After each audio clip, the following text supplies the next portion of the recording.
लगभग सभी रिकॉम्बिनेंट तकनीक में अंतिम उद्देश्य को उत्पादित करना है। In almost all recombinant technologies the ultimate aim is to produce. Ultimate aim क्या है रिकॉम्बिनेंट टेक्नोलॉजी का? लगभग सभी कह रहे हैं। ठीक है बेटा, देखिए पहला ऑप्शन है ए डिजायरेबल प्रोटीन, एक डिजायरेबल प्रोटीन को लेना, एक वांछित प्रोटीन को लेना, बिल्कुल सही है लगभग सभी का। ठीक है, दूसरा ऑप्शन क्या है? ए डिजायरेबल रिकॉम्बिनेंट वेक्टर, नहीं। एक वांछित रिकॉम्बिनेंट वाहक, ये नहीं है। उद्देश्य, अंतिम उद्देश्य ये नहीं होता है कि वाहक को लें। ठीक है, ए डिजायरेबल जीन, एक डिजायरेबल जीन को प्राप्त कर लेना, ये रिकॉम्बिनेंट डीएनए टेक्नोलॉजी का अल्टीमेट एम नहीं है। एम है, अल्टीमेट एम नहीं है। ए डिजायरेबल ट्रांसफॉर्म ऑर्गेनिजम्स, यानी कि जेनेटिकली ट्रांसफॉर्म्ड ऑर्गेनिजम्स को प्राप्त करना, अल्टीमेट एम नहीं है। लगभग सभी कह रहे हैं अपन, ऑलमोस्ट ऑल नहीं है तो सही, लेकिन जब वर्ड आ गया ऑलमोस्ट ऑल और अल्टीमेट एम, डिजायरेबल प्रोटीन आएगी। ठीक है, यहां पर बेटा क्वेश्चंस ऐसे लेकर के आया हूं जिसमें चारों ऑप्शन अपने को लगता है कि ये आंसर हो सकता है, ये आंसर हो सकता है। जेट के एग्जाम में इस तरह के ऑप्शंस आएंगे। ठीक है, थोड़ा सा कंसंट्रेशन बना करके अपने को हम क्वेश्चन को सॉल्व करेंगे, आसानी से हो जाएंगे बेटा। पेपर बड़ा अच्छा आएगा, चिंता मत करो, है ना। एक पादप आनुवांशिक अभियंता सूर्यमुखी से सेम में जीन को स्थानांतरित कर, सूरजमुखी के जो जीन है उसको सेम में, ठीक है, लेग्यूम के अंदर स्थानांतरित कर उसे अभिव्यक्त करवाना चाहता है, तो वह कौन से वाहक का चयन करेगा? हाइपोथेटिकल क्वेश्चन है, आपका कॉन्सेप्ट चेक करने के लिए, आपके नॉलेज और आपका जो कॉन्सेप्ट है सब्जेक्ट पर वो चेक करने के लिए। A scientist wish to transfer and express a gene from sunflower into beans, which of the following would be the vector of choice? Vector of choice क्या होगा? दोनों डाइकोट हैं, वेक्टर ऑफ चॉइस क्या होगा? TI plasmid होगा, tumour inducing plasmid, TI plasmid. ठीक है, और कोई ऑप्शन नहीं होगा। रिट्रोवायरस नहीं एनिमल के लिए, पेपिलोवायरस एनिमल, एडिनो एनिमल के लिए। ठीक है बेटा, घबराना नहीं है ऐसे क्वेश्चन देख करके, अरे हाइपोथेटिकल पूछ लिया सर ने तो एग्जाम में, तो क्या ये अगर ऐसा करना चाहता है तो क्या करेगा? अब कैसे जवाब देंगे? ऑप्शन जवाब देगा, आप नहीं दोगे बेटा। ठीक है, ऑप्शन अच्छी तरह से समझना, पेपर आसानी से कर लोगे। PBR 322 में टेट्रासाइक्लिन प्रतिरोधी जीन स्थल पर विदेशी डीएनए को निवेशित करने के लिए कौन सा सीमाकारी एंडोन्यूक्लियस प्रयुक्त किया जा सकता है? क्वेश्चन समझिए। In order to insert alien DNA at the site of tetracycline resistant gene in PBR 322, the restriction endonuclease used can be, कहाँ पर पूछ रहा है? टेट्रासाइक्लिन पर पूछ रहा है। तो टेट्रा, हमें ये पता होना चाहिए कि PBR 322 में टेट्रासाइक्लिन साइट पर कौन से एंजाइम की रिकॉग्निशन साइट है। ठीक है, ये याद होना चाहिए अपने को। यहाँ पर वो है साल 1 टेट्रासाइक्लिन पर, PVU1 और ये जो है PVU1 जो है वो एम्पिसिलिन पर होती है। चलिए, जीन की विदेशी निष्क्रियता मदद करती है। Insertional inactivation of gene helps in, insertional inactivation, निवेशी निष्क्रियता,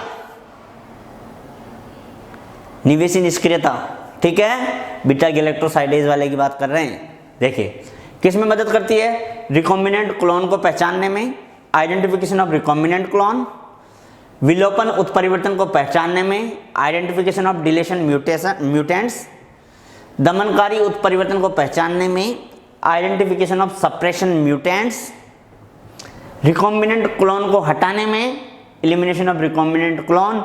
ऑप्शन क्या हो गया? सिंपल सा क्वेश्चन है, बस ऑप्शन अगर ढंग से पढ़ लिए तो अपन कर लेंगे।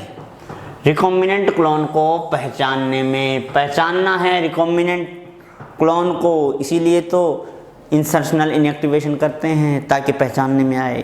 ठीक है,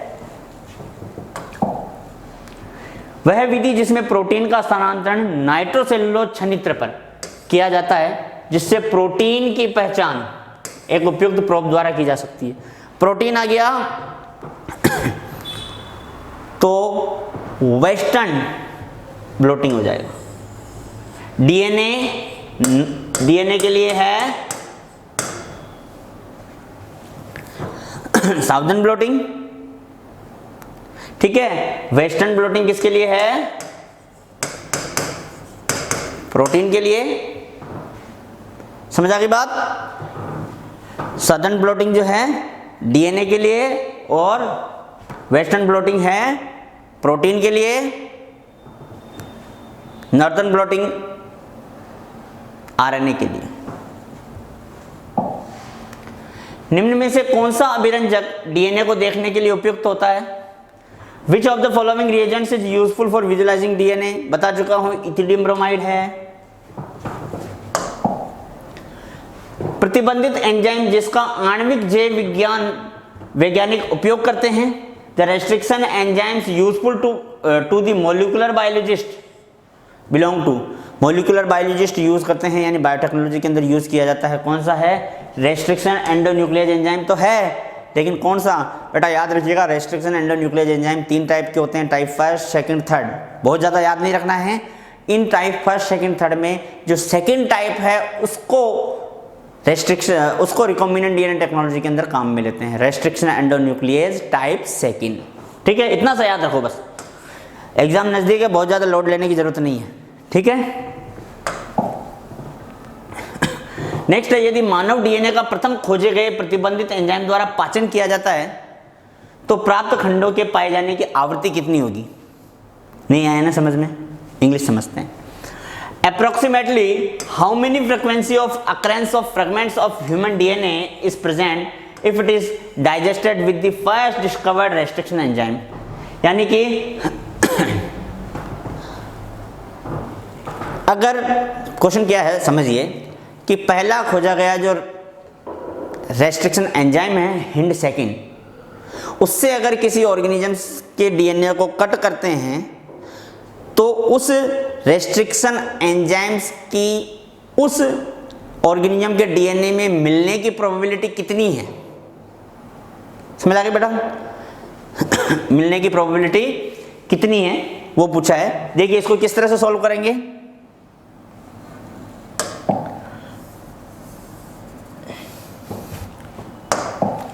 देखिए हमने क्या कहा था, उसकी जो सीक्वेंस है क्या थी उसकी? GT और दोनों प्यूरिन में से एक, ठीक है, दोनों प्यूरिन में से एक, फिर दोनों पिरिमिडिन में से एक, फिर ये था ना, ठीक है।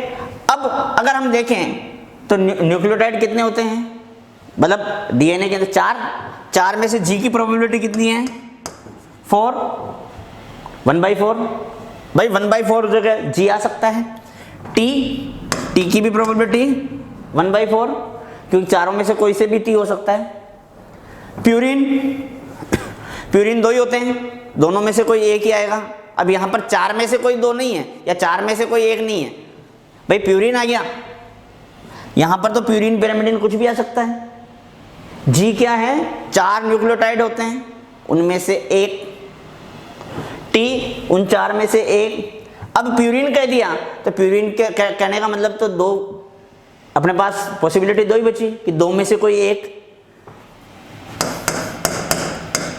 1/2 इंटू, फिर 2 में से कोई एक, फिर ए आ गया, 4 में से एक हो गया, फिर सी आ गया, 4 में से एक हो गया। इसको मल्टीप्लाई कर लीजिए, 1/, कितना आता है? 16 को 2 से मल्टीप्लाई करो, 32, 64 को 4 से करो,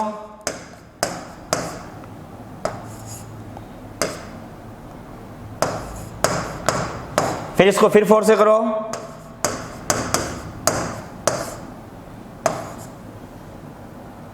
आंसर मिल गया ना, 4 आ रहा है स्टार्टिंग में, ठीक है, देख लीजिए।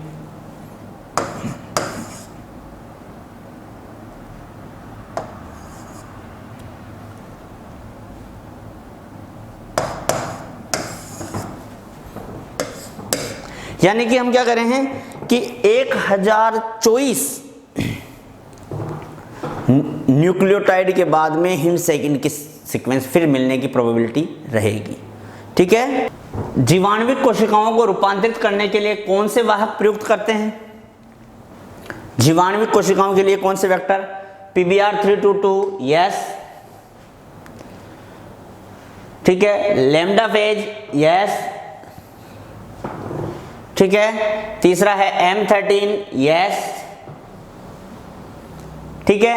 SV40 सेमियन virus 49,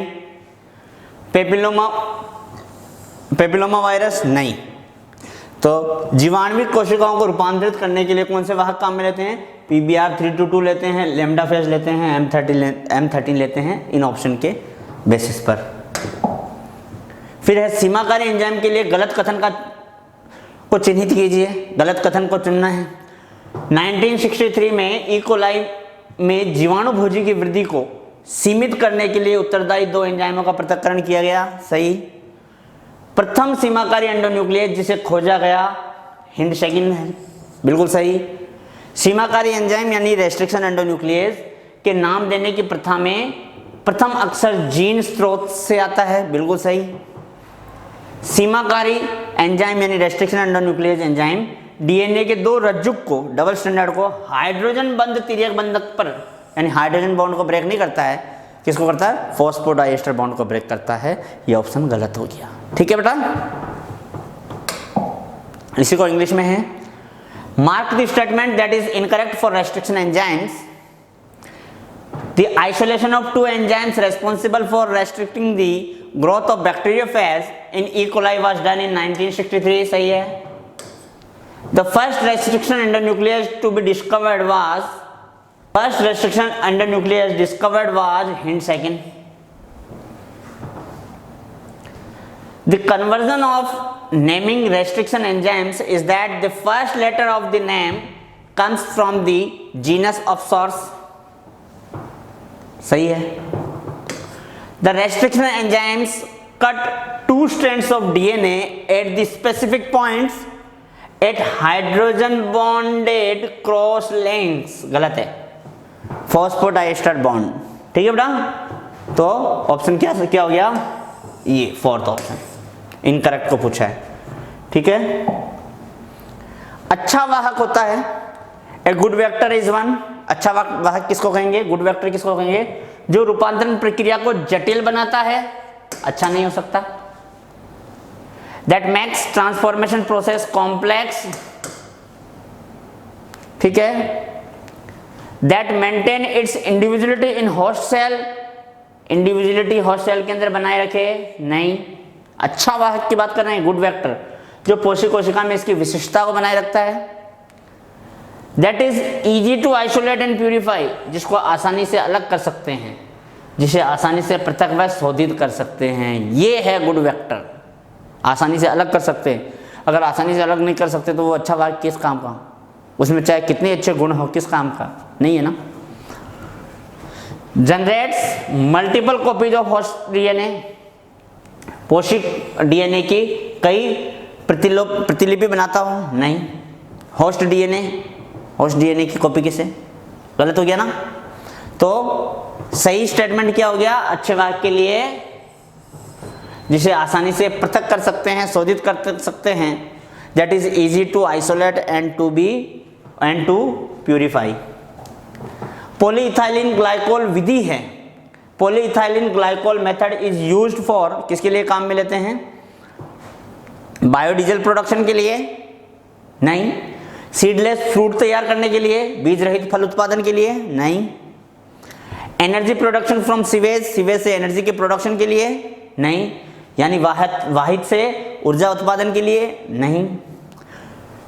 gene transfer without ए वेक्टर, बिना वाहक के जीन स्थानांतरण करने में बिल्कुल डायरेक्ट मेथड के अंदर पॉलीइथाइलिन ग्लाइकोल का इस्तेमाल किया जाता है डायरेक्ट जीन ट्रांसफर के लिए।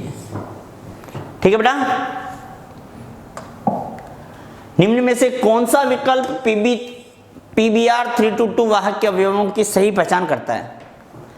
Which one of the given options correctly identifies certain components of PBr322 vector? देखिए चौथा ऑप्शन इसमें नहीं दिया है, इसी से पढ़ लेते हैं। चौथा ऑप्शन ओरिजिनल रेस्ट्रिक्शन एंजाइम नहीं, ओरी तो क्या है, ओरिजिन ऑफ रेप्लिकेशन की साइट है, ओरिजिनल रेस्ट्रिक्शन एंजाइम नहीं है। फिर रॉप रिड्यूस्ड ऑस्मोटिक प्रेशर, मतलब ही नहीं है, प्रोटीन है ये तो रेप्लिकेशन वाली। Hind third Eco R1 selectable markers, selectable markers नहीं है हिंट थर्ड और इको R1 तो रिकॉग्निशन सीक्वेंस है रेस्ट्रिक्शन एंजाइम की। ठीक है। Ampicillin resistant, tetracycline resistant, antibiotic resistant gene, बिल्कुल सही है, ये दोनों ही एंटीबायोटिक रेजिस्टेंट जीन हैं जो PBr322 में मिलते हैं। ठीक है बेटा। फिर है PCR and restriction fragment length polymorphism विधि है। PCR और रेस्ट्रिक्शन फ्रेगमेंट लेंथ पॉलीमॉर्फिज्म, इसको शॉर्ट में कहते हैं RFLP, मॉलिक्यूलर मार्कर है बेटा ये। ठीक है। ये किस में काम में लेते हैं? DNA फिंगरप्रिंटिंग में काम में लेते हैं, आनुवांशिक फिंगरप्रिंटिंग में काम में। रेडियो एक्टिव अणु, रेडियो सक्रिय अणु जिसे एक एकल रज्जु के न्यूक्लिक अम्ल द्वारा जोड़ा जाता है, सिंगल स्ट्रैंडेड न्यूक्लिक एसिड से जोड़ते हैं, वो क्या है? प्रोब है बेटा, याद रखना। प्रोब का मतलब होता है ढूंढना। Single strand nucleic acid, single stranded DNA के साथ में इसको जोड़ देते हैं। ठीक है, ताकि आइडेंटिफाई कर सकें कि ये DNA, इसकी जो DNA की जो सीक्वेंस है वास्तव में जो हम चाहते हैं वो है या नहीं है। ठीक है। A single strand of nucleic acid,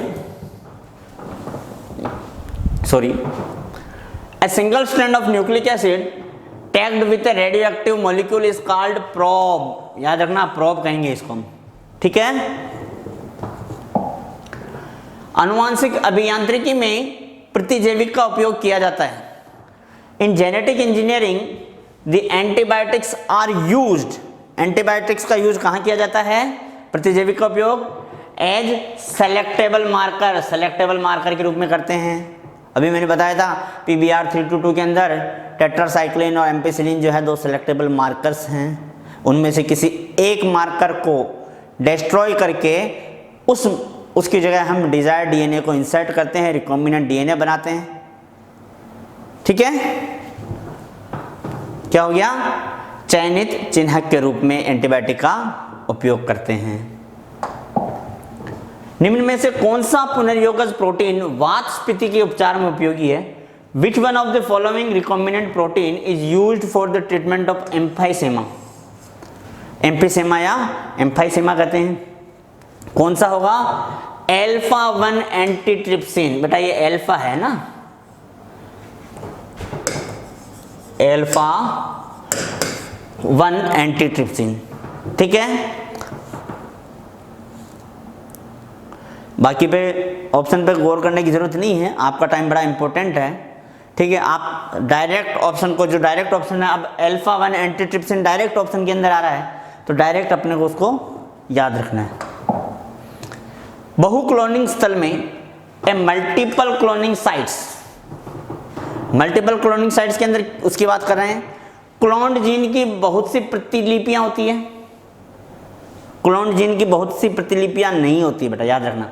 contain many copies of a cloned gene. Multiple cloning site, multiple cloning site का मतलब ये है कि मल्टीपल साइट से जहां पर हम क्लोन कर सकते हैं उसकी कॉपियां होती नहीं है। ठीक है। क्वेश्चन पूरा पढ़ोगे तभी समझ में आएगा। ठीक है। Multiple cloning sites allow flexibility in the choice of restriction enzymes for cloning. बिल्कुल, क्लोनिंग के लिए किस तरह का रेस्ट्रिक्शन एंजाइम्स चूज करना है इसके लिए हमें फ्लेक्सिबिलिटी देता है। जैसे PBr322 में 2 क्लोनिंग साइट है, मार्कर एंजाइम है 2, टेट्रासाइक्लिन और एम्पेसिलिन। अब टेट्रासाइक्लिन और एम्पेसिलिन के अंदर भी रेस्ट्रिक्शन एंजाइम्स के लिए रिकॉग्निशन सीक्वेंस है, तो हमें पता है कि हम उन एंजाइम्स को कट करके उस साइट पर डिजायर्ड डीएनए जोड़ सकते हैं। तो एक चॉइस मिल गया अपने को, भाई या तो टेट्रासाइक्लिन पर जो रिकॉग्निशन सीक्वेंस है उन एंजाइम से कट करेंगे, या एम्पेसिलिन के अंदर जो रिकॉग्निशन सीक्वेंस है एंजाइम की उस एंजाइम से कट करेंगे। तो चॉइस हो गई ना, ठीक है।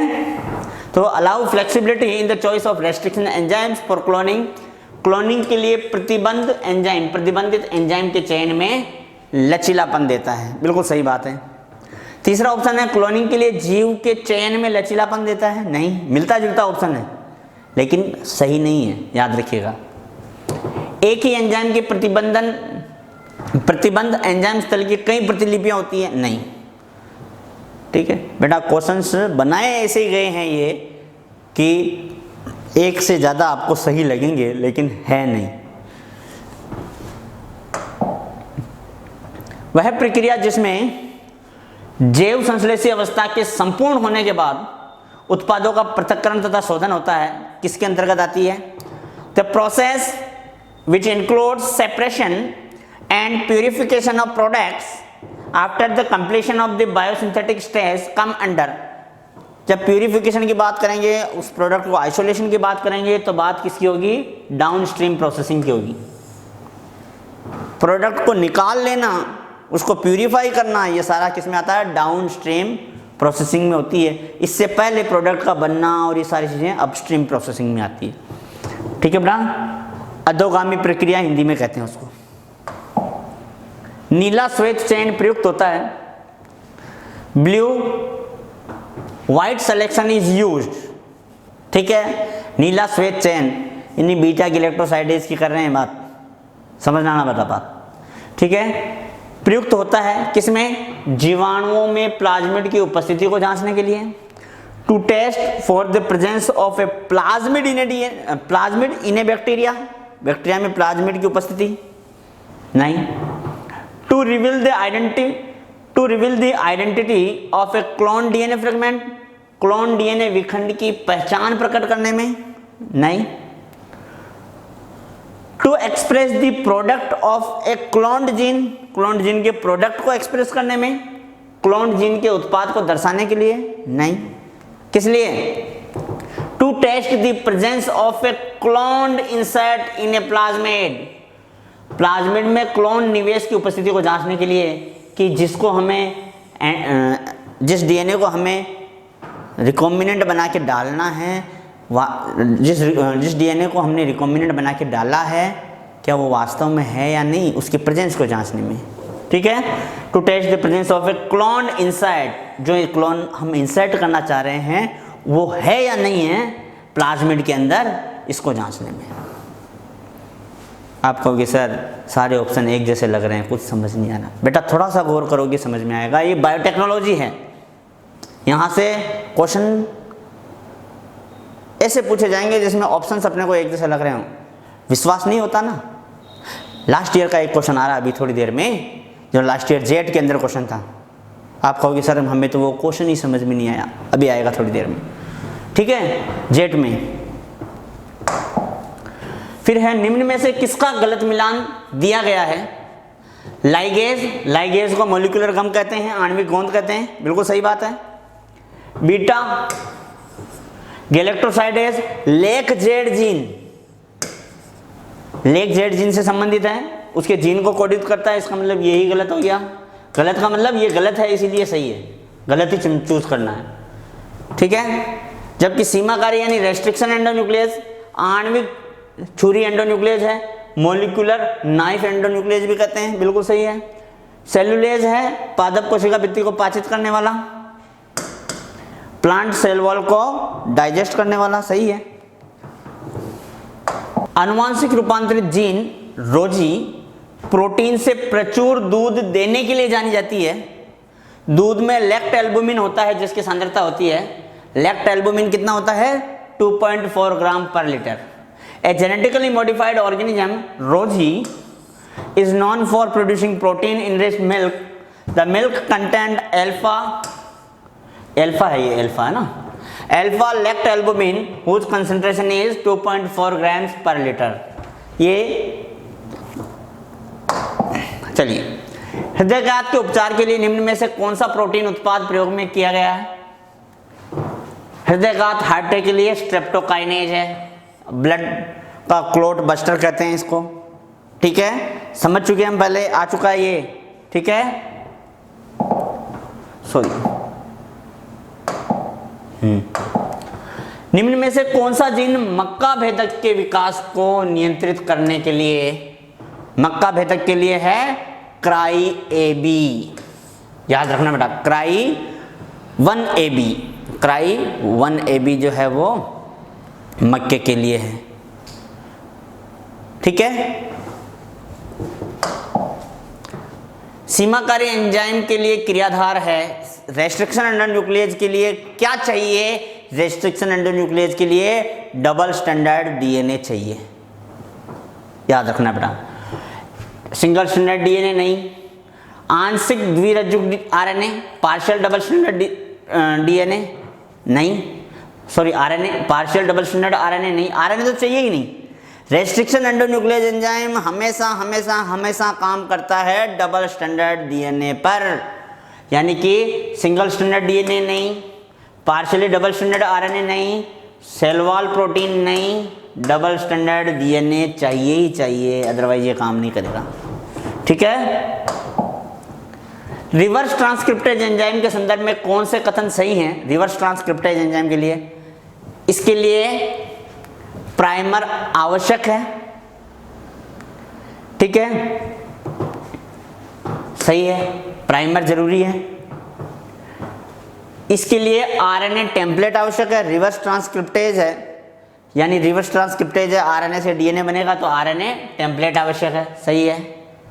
यह आरएनए डीएनए संकर अणु संश्लेषित करता है, बिल्कुल, आरएनए से डीएनए का सिंथेसिस होता है तो जो आरएनए उसको टेम्पलेट के रूप में काम में लेता है और उस पर डीएनए बनता है तो आरएनए डीएनए हाइब्रिड हो गया,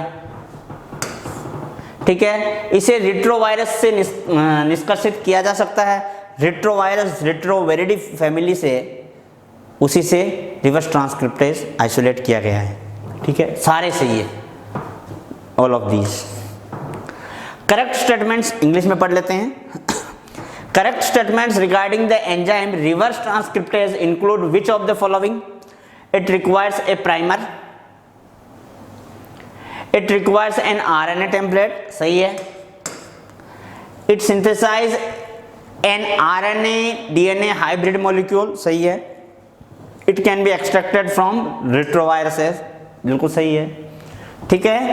नेक्स्ट, ई कोलाई में जीन क्लोनिंग के लिए PBR322 वाहक के रूप में अधिक प्रयुक्त किया जाता है जो है, यानी कि क्या पूछ रहे हैं? PBR322 which is frequently used as a vector for cloning gene in E. coli is PBR322 है क्या, ये पूछ रहे हैं, ठीक है। ई कोलाई में जीन क्लोनिंग के लिए PBR322 वाहक के रूप में अधिक प्रयुक्त किया जाता है जो है, यानी PBR322 क्या है उसके बारे में पूछ रहे हैं। PBR322 क्या है? पहला है मूल जीवाणु plasmid and original bacterial plasmid, नहीं, बनाया गया है ये तो। PBR, P यानी प्लाज्मिड, B यानी बोलिवर, R यानी रोड्रिक विज, बोलिवर और रोड्रिक विज ने मिलकर के बनाया है, 322वां नंबर का है, ठीक है। तो ऑप्शन क्या हो जाएगा? रूपांतरित जीवाणु प्लाज्मिड, मॉडिफाइड बैक्टीरियल प्लाज्मिड, बिल्कुल सही है।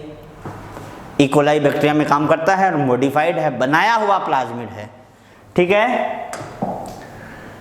फिर है पुनर्योगज डीएनए अणु को तैयार करने में निम्न में से कौन सा आवश्यक नहीं है? रिकॉम्बिनेंट डीएनए टेक्नोलॉजी में आवश्यक नहीं है, जरूरी नहीं है। कौन सा जरूरी नहीं है? सीमाकारी एंडोन्यूक्लियस, रेस्ट्रिक्शन एंडोन्यूक्लियस जरूरी है, डीएनए लाइगेज जरूरी है जोड़ने के लिए, डीएनए को जोड़ने के लिए, वांछित जीन के साथ डीएनए खंड, DNA fragments with desired gene, बिल्कुल सही है, जरूरी है, उसके बिना तो फिर काम ही नहीं होगा अपना, भाई वो तो जरूरी है ना, उसके लिए ही तो सारा काम हो रहा है, और वही नहीं हो तो ठीक है। एक्सोन्यूक्लियस, एक्सोन्यूक्लियस की रिकॉम्बिनेंट डीएनए टेक्नोलॉजी में जरूरत नहीं है, ठीक है, क्योंकि एक्सोन्यूक्लियस बाहर से कट करता है, नहीं चाहिए। GAATTC अभिज्ञान अनुक्रम है वह कौन से एंजाइम के लिए विज्ञान स्तर है? GAATTC is the recognition sequence and cleavage site for the which of the following enzyme? GAATTC किसके लिए? इको R1 के लिए। इस तरह से GAATTC 5 prime 3 prime 3 prime 5 prime GAATTC, ठीक है। GAATTC ये रेस्ट्रिक्शंस रिकॉग्निशन सीक्वेंस जो हैं वो किसके लिए है? इको R1 के लिए। कहाँ कट करता है? G और A के बीच में कट करता है, ठीक है। प्लाज्मिड के लिए कौन सा कथन सही नहीं है? विच of the following is not correct statement about the plasmid? पहला स्टेटमेंट है जीवाणु में अतिरिक्त गुणसूत्रीय डीएनए है। It is an extra chromosomal DNA in bacteria, बिल्कुल सही है, ठीक है। दूसरा है it is an integral part but inert genetic material. Genetic material तो है ही नहीं ना, ये प्लाज्मिड जेनेटिक मटेरियल थोड़ी है, ठीक है। Yes, it is an integral part, संपूर्ण भाग है, इंटीग्रल आंतरिक भाग है, एक्चुअली यहां संपूर्ण नहीं है, यहां है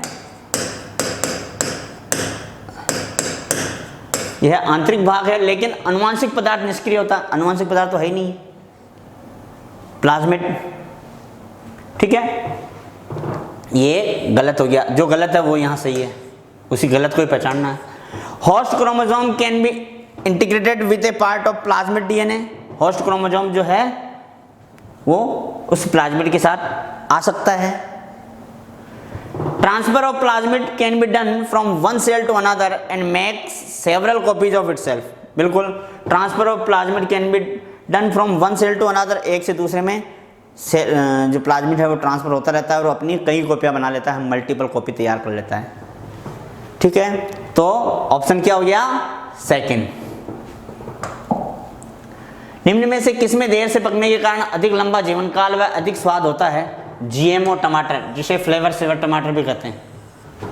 GMO tomato called flavour saver, क्योंकि ये लाइफ स्पेन इसका अधिक क्यों होता है? क्योंकि इसको RNAi टेक्नोलॉजी के थ्रू तैयार करते हैं और इसका लाइफ स्पेन बढ़ जाता है, ठीक है।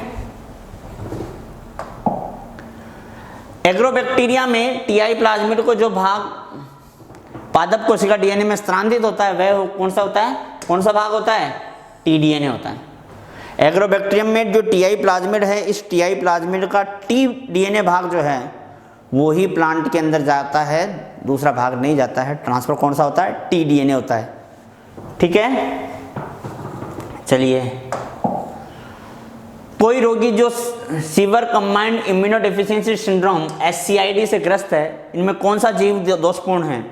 Which of the following genes is defective in patients suffering from severe combined immunodeficiency syndrome SCID? SCID adenosine deaminase।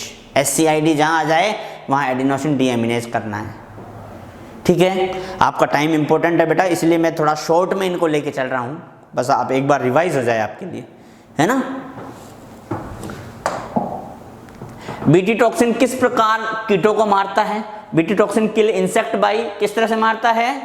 Creating pores in the midgut epithelium. Midgut जो एपिथेलियम है उसके अंदर पोर्स क्रिएट कर देता है, पोर्स क्रिएट करके उसको insect को मार देता है। पराजिनी खाद्य फसल जो विकासशील देशों में रतौंधी जैसी समस्या को दूर करने में सहायक है। A transgenic food crop which may help in solving the problem of night blindness in developing countries is golden rice, vitamin A enriched rice, ठीक है बेटा। गोल्डन राइस यहाँ पर ऑप्शन होगा कि विकासशील देशों में रतौंधी जैसी समस्या को दूर करने के लिए गोल्डन राइस दिया जाता है।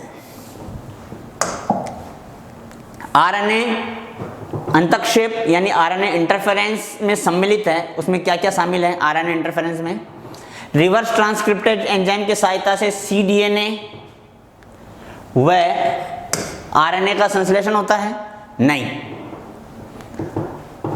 कॉम्प्लीमेंट्री आरएनए के कारण विशिष्ट एमआरएनए को शांत करना, साइलेंसिंग होता है ना बेटा, एमआरएनए जो है उसको उसके एक्सप्रेशन को रोक दिया जाता है ताकि वो प्रोटीन नहीं बना पाए। जब प्रोटीन नहीं बना पाएगा तो प्लांट को किसी तरह का कोई खतरा नहीं होगा। ये आरएनए इंटरफेरेंस जो है ना बेटा, प्लांट की प्रोटेक्टिव मैकेनिज्म भी है, अपने आप को प्रोटेक्ट करने की मैकेनिज्म भी है, यूकेरियोट्स में मिलती है देखने को। ठीक है, डीएनए के संश्लेषण में आरएनए का हस्तक्षेप नहीं, डीएनए से एमआरएनए का संश्लेषण नहीं। क्या हो गया? Silencing of specific mRNA, mRNA जो है उसको रोक देता है, उससे प्रोटीन नहीं बनने देता है। आरएनए इंटरफेरेंस क्या करता है? एमआरएनए से जो गलत एमआरएनए है, गलत एमआरएनए का मतलब है जो पैथोजेनिक एमआरएनए है, उस एमआरएनए के एक्सप्रेशन को रोक देता है, प्रोटीन नहीं बनने देता है। ठीक है, ट्रांसलेशन को रोक देता है। निम्न में से कौन सी कंपनी ने वर्ष 1983 में ह्यूमुलिन को बेचना प्रारंभ किया? विच of the following companies started selling Humulin in the year 1983? इली lily company, USA based company है इली लिली। निम्न में से कौन सी विधि से एडिनोसिन डीएमिनेज न्यूनता को स्थायी रूप से उपचारित किया जा सकता है? एडिनोसिन की जो डेफिशिएंसी है, एडिनोसिन डीएमिनेज की जो डेफिशिएंसी है उसको किस तरह से दूर कर सकते हैं? Permanently gene therapy at early embryonic stage, early embryonic stage के अंदर if the gene isolated from marrow cells producing ADA is introduced into the cell। प्रारंभिक भ्रूणी अवस्थाओं में जीन चिकित्सा से यदि मज्जा कोशिकाओं से जीन पृथक कर जो ADA बनाती है कोशिकाओं में प्रवेश करते हैं। मतलब क्या है कि एडिनोसिन डीएमिनेज डेफिशिएंसी को परमानेंटली दूर करने के लिए एम्ब्रियोनिक स्टेज जरूरी है। एम्ब्रियोनिक स्टेज में, एम्ब्रियोनिक स्टेज के अंदर क्या करेंगे? जो बोन मेरो सेल्स है उस बोन मेरो सेल्स से जो एडीए बनाती है उन एडीए बनाने वाली सेल्स को लेकर के एम्ब्रियोनिक स्टेज के अंदर उसको ट्रांसप्लांट करते हैं। तो एम्ब्रियोनिक स्टेज में इसका परमानेंट सॉल्यूशन मिल जाता है, अदरवाइज बाद में इसको बार बार आपको ट्रीटमेंट देने पड़ते हैं।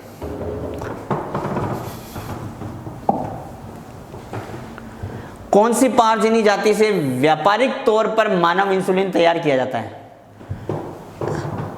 Human insulin is being commercially produced from A transgenic species of E coli. ठीक है, ई कोलाई से करते हैं। शरीर में एडीए के उत्पादन का स्थल क्या है? लाल अस्थिमज्जा, रेड बोन मेरो। एडीए के उत्पादन का स्थल यहां पर एडीए प्रोड्यूस होता है। अल्फा-1 एंटीट्रिप्सिन, अल्फा-1 एंटीट्रिप्सिन क्या है? किस में काम में लेते हैं? एम्फीसेमा में, एम्फीसेमा का ट्रीटमेंट करने में, वात स्फीति के उपचार में, हिंदी में कहते हैं वात स्फीति। देशों से बिना किसी अनुज्ञप्ति के तथा लोगों को क्षति भुगतान किए बिना बहुराष्ट्रीय कंपनियों व अन्य संगठनों के जैव संसाधनों का प्रयोग करना कहलाता है biopiracy. Use of bio resources, यानी कि जैसे कोई अगर इंडिया का रिसोर्सेज है, बायोडाइवर्सिटी रिच कंट्री है अपनी, तो इंडिया में कोई रिसोर्सेज हैं, कोई प्लांट है, उस प्लांट को दूसरे देश में बिना इंडिया की परमिशन के उस पर रिसर्च की जाए और उसमें से प्रोडक्ट निकाल करके बेच दे, इसको कहते हैं बायोपायरेसी। प्लांट भले ही बोले लेकिन उसके बदले में कुछ देना पड़ता है। ठीक है बेटा, अगर ऐसा कोई कर रहा है तो वो किसके अंतर्गत आएगा? बायोपायरेसी में आएगा। हिरुडिन कौन से पराजीनी पादप से प्राप्त होता है? ब्रेसिका नेपस, पहले भी आया हुआ है, ये मैच करने वाले क्वेश्चन के अंदर आया हुआ है। ब्रेसिका नेपस से हिरुडिन को प्राप्त किया जाता है। आरएनए इंटरफेरेंस रोकता है, किसको रोकता है? अभी बात की थी, translation of specific mRNA. MRNA जो स्पेसिफिक एमआरएनए है जो सेल के लिए नुकसान का कारण बनेगा, उसके ट्रांसलेशन को रोक देता है।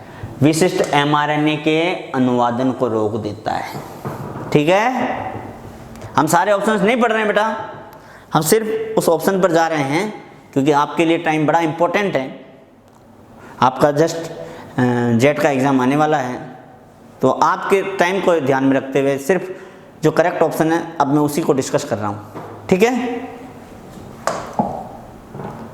निम्न में से किसके अतिरिक्त सभी क्लोनिंग वाहक में होते हैं? क्या नहीं होता क्लोनिंग वाहक में? चयनात्मक चिन्हक होते हैं, सेलेक्टेबल मार्कर होते हैं, ओरिजिन स्थल होते हैं, बिल्कुल होते हैं, ओरिजिन ऑफ रेप्लिकेशन। क्लोनिंग स्थल होते हैं, क्लोनिंग साइट्स होती है, बिल्कुल होती है। क्या नहीं होते हैं? डीएनए लाइगेज नहीं होते हैं, ठीक है। अब आया है वो क्वेश्चन जो जेट में लास्ट ईयर आया है बायोटेक्नोलॉजी से। आप कह रहे हो सर आप ऐसे ऐसे क्वेश्चन लेके आए हो, ऑप्शन एक जैसे लग रहे हैं। नहीं, मैं नहीं लाया हूँ बेटा, जेट में आया हुआ क्वेश्चन है और अच्छा क्वेश्चन आया हुआ है, ठीक है। हिंदी और इंग्लिश दोनों में है, 1 बाय 1 करके हम पढ़ेंगे। पहले हिंदी को देखेंगे फिर इंग्लिश को देखेंगे, ठीक है। देखिए क्वेश्चन देखिए, एक 4000 बेस पेयर लंबा प्लाज्मिड की बात कर रहे हैं। देखिए क्वेश्चन क्या है, अब यहां पर करते हैं। एक 4000 बेस पेयर लंबा प्लाज्मिड इको R1 के साथ पाचन पर 4000 बेस पेयर का एक एकल बैंड देता है। क्या कह रहे हैं? 4000 बेस पेयर लंबा प्लाज्मिड, ये 4000 बेस पेयर का प्लाज्मिड बना लिया साहब अपन ने, ठीक है। ये प्लाज्मिड बना लिया, प्लाज्मिड तो गोल ही होता है, 4000 बेस पेयर का है, ठीक है। इंग्लिश में केवल क्वेश्चन पढ़ेंगे बेटा, यहां समझ रहे हैं अपन, है ना। 4000 बेस पेयर का एक प्लाज्मिड है, इको R1 के साथ पाचन पर 4000 बेस पेयर का एक एकल बैंड देता है। यानी कि अगर इसको इको R1 से डाइजेस्ट कर लें, सॉरी,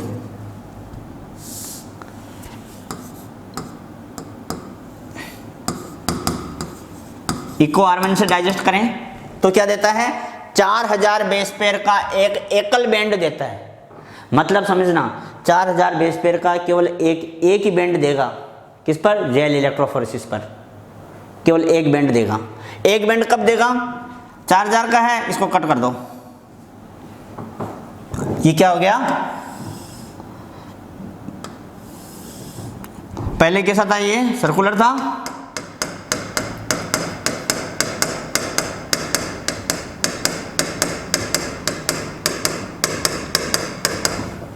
पहले कैसा था? सर्कुलर था, कट कर दिया।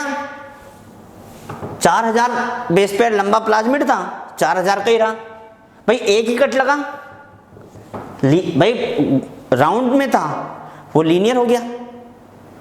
बेंड तो एक ही है, यहां पर भी एक ही था, ये भी एक ही है, बेंड तो एक ही आ रहा है। बस डीएनए जो सर्कुलर था वो कैसा हो गया? लीनियर हो गया। आगे क्या लिखा हुआ है? ये बात समझ में आ गई, एकल बैंड देता है, बिल्कुल एकल बैंड दे रहा है। एक बिंदु उत्परिवर्तन के निवेश के बाद एक पॉइंट म्यूटेशन उसमें हो जाता है, तो वही इको R1 पाचन के बाद एग्रोज जेल इलेक्ट्रोफोरेसिस पर, यानी इसमें एक पॉइंट म्यूटेशन हो जाता है और एग्रोज जेल इलेक्ट्रोफोरेसिस में 2000 बेस पेयर पर एक एकल बैंड देता है। यानी इनमें हो गया म्यूटेशन, ठीक है, म्यूटेशन हो गया। क्या हो गया? 2000 बेस पेयर पर एक एकल बैंड देता है, म्यूटेशन हो गया, 2000 बेस पेयर पर एक बैंड देने लग गया, ठीक है, एक बैंड देने लग गया, म्यूटेशन हो गया, इको R1 की साइट बन गई और क्या हो गया? ये 2000 बेस पेयर का एक बैंड। याद रखना बेटा, 2000 बेस पेयर का एक बैंड का मतलब क्या है? ये 4000 बेस पेयर था, ये 2000 बेस पेयर, ये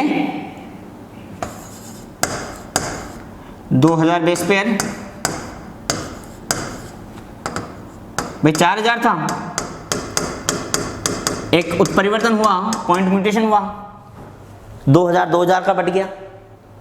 याद रखना, ये 2000 बेस पेयर है, ये 2000 बेस पेयर है, लेकिन जेल इलेक्ट्रोफोरेसिस के अंदर बैंड एक ही होगा क्योंकि दोनों की साइज सेम है। ये क्वेश्चन पूछना चाह रहा है, आपका कॉन्सेप्ट देखना चाह रहा है कि आप कहाँ तक सोच सकते हो। ठीक है, 4000 बेस पेयर का था, पॉइंट म्यूटेशन हुआ, 2000 बेस पेयर का टूट गया। क्या लिखा है, एक बिंदु उत्परिवर्तन के निवेश के बाद पॉइंट म्यूटेशन के बाद में वही इको R1 पाचन के बाद एग्रोस जेल इलेक्ट्रोफोरेसिस पर 2000 बेस पेयर पर एक एकल बैंड देता है। 2000 बेस पेयर बन के फ्रेगमेंट जरूर बन गए, लेकिन बैंड एक ही आएगा क्योंकि दोनों सेम साइज के हैं। ठीक है, समझ आ गई मेरे बात, दोनों सेम साइज के हैं। निम्नलिखित में से कौन सा विकल्प उपरोक्त अवलोकन के लिए सबसे अच्छा स्पष्टीकरण देता है, यानी कि इसके लिए सबसे अच्छा स्पष्टीकरण क्या देगा, निचोड़ है, ये आया हुआ है जेट 2019 में, लास्ट ईयर जो जेट का एग्जाम था उसका क्वेश्चन है। बड़ा शानदार क्वेश्चन है, मेरे को सबसे अच्छा क्वेश्चन लगा है, जिसमें पूरी डिटेल से कॉन्सेप्ट को चेक किया जा रहा है कि बच्चे में पूरा कॉन्सेप्ट क्लियर है या नहीं। ठीक है बेटा, पहला ऑप्शन उत्परिवर्तन प्लाज्मिड से 2000 बेस पेयर का विलोपन है, नहीं 2000 बेस पेयर नहीं हटे हैं, कहां विलोपन हुआ है। उत्परिवर्तन प्लाज्मिड में एक और इको R1 स्थल डाल देता है, हाँ, क्योंकि एक और म्यूटेशन हुआ, एक इको R1 की साइड बन गई और 4000 बेस पेयर के जो थे 2000 के 2 हो गए, लेकिन बैंड एक ही आ रहा है। ठीक है, एक और स्थल डाल देता है, बिल्कुल सही है, करेक्ट ऑप्शन है। लेकिन 2 ऑप्शन और पढ़ लेते हैं। उत्परिवर्तन डीएनए को अधिक नाजुक बनाता है और शुद्धिकरण के दौरान यह 2 टुकड़ों में टूट जाता है, नहीं। उत्परिवर्तन डीएनए प्रतिकृति में कमी लाता है और हर बार केवल 200 बेस पेयर की प्रतिलिपि बनाई जा सकती है, कोई मतलब ही नहीं है। ठीक है, ऑप्शन सेकंड समझ में आया। चलिए इसी को इंग्लिश में पढ़ लेते हैं।